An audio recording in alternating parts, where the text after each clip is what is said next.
आम्ही नेहमी बोलायचो की आमचा बॉस हा सागर बंगल्यावर बसतो किंवा आता वर्षा बंगल्यावर आहे. आता हळूहळू देवेंद्र फडणवीस साहेब सगळ्यांचेच बॉस होणार आहे. मोहित कंबोज यांच्या मुलीच्या वाढदिवसाला आदित्य ठाकरे आणि राज ठाकरे देखील गेले होते. विरोधक कुठेतरी एकत्र येतात अशा चर्चा होत्या सुरू आहे. शेवटी विरोधकांकडे आता पर्याय राहिलेला नाही.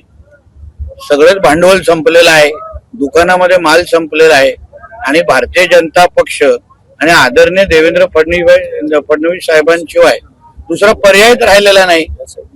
आम्ही नेहमी बोलायचो की आमचा बॉस हा सागर बंगल्यावर बसतो किंवा आता वर्षा बंगल्यावर आहे.